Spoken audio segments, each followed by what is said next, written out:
যাবই যাব। আর আমি জানতে চাই, দেখতে চাই যে আমাদের আম কে চুরি করছে। কখনোই না, ওই জায়গাটা একদমই ভালো না।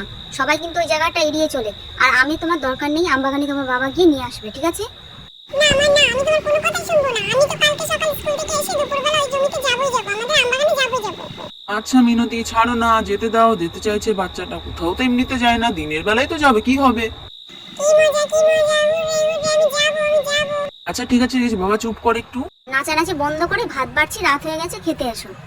ওই বাবা কি আম ধরেছে, তাই তো বলি কে আছে, কোন চোর আছে আমাদের আমবাগান থেকে আম নাই? হ্যাঁ এই চোর বেরিয়ে আয়, কে আছিস আমবাগানে? শুধু ভয় দেখাস আর আম নিয়ে যাস আমাদের। তুই আমার ঘুম ভাঙালি, আমার খাবার তুই কেড়ে নিতে এসেছিস। তোকে তো আজকে আমি মেরেই খাবো। রক্ত কোথায় পালাবি? দাঁড়া তুই, দাঁড়া।